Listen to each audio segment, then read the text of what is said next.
Sean Dilley from Ulster Television and Talk Sport Radio. Can I ask two questions without making any charge or accusation? The first one, talking about the ideology of Islam. Do you hate Islam?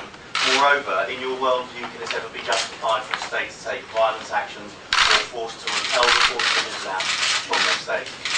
Well, no, I reject everything that has to do with violence. And I reject everything that has to do with hate. I hate nothing.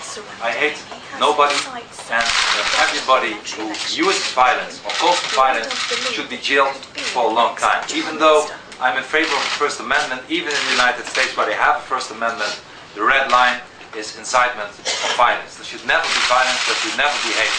Do I have a problem with Islam? Yes, I do have a problem with Islam. I think it's a fascist ideology. I think the so-called Prophet Muhammad was a barbarian and a pedophile.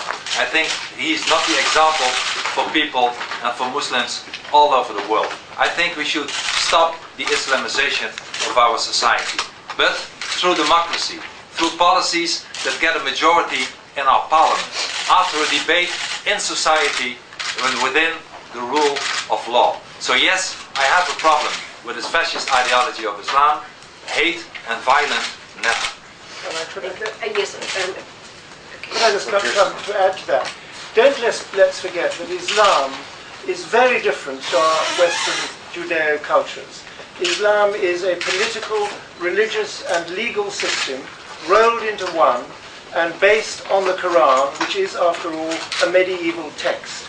And it is quite wrong to say that we hate them and we are causing problems. We are merely pointing these facts out. And when you use the word terrorism in the world today, surely you will agree that most of the terrorism we talk about in the world today is a problem that comes from within Islam. And that is why I want the mild Islamists to rise up. The mild Islamists to pour a fatwa on their violent co-religionists. Let's get this debate going. Let's stand up against this thing. Let's understand it. But let's do so in a process of freedom of speech and democracy, and the sort of meeting we had this morning in the House of Lords. Yes.